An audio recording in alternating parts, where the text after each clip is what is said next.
Okay, ladies and gentlemen, this video is to show you how to access and use Canvas. For biology class, on a day-to-day basis, we'll be using Teams for our communication and working with each other day-to-day. But when it comes to accessing your assignments, turning in work, turning in lab reports, taking assessments, we're going to be using Canvas. So here's how you log in. First thing you do is open up a Chrome browser tab and you go to pxu.instructure.com.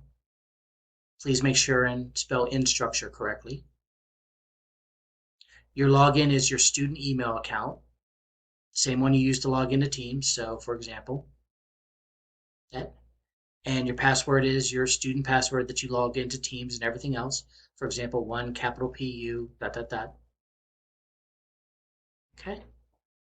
And then once you log in, and I'll go ahead and log in,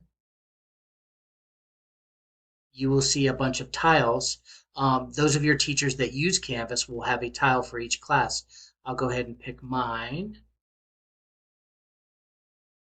And there we go. If you see this, you know you're in the right spot. Now, if you have a different biology teacher, they may use a different login screen. But again, if you see biology 1 and a welcome screen, you know you're in the right spot.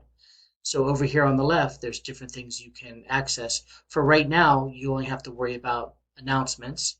So if we do an announcement that we need you to look at and see, it'll show up here.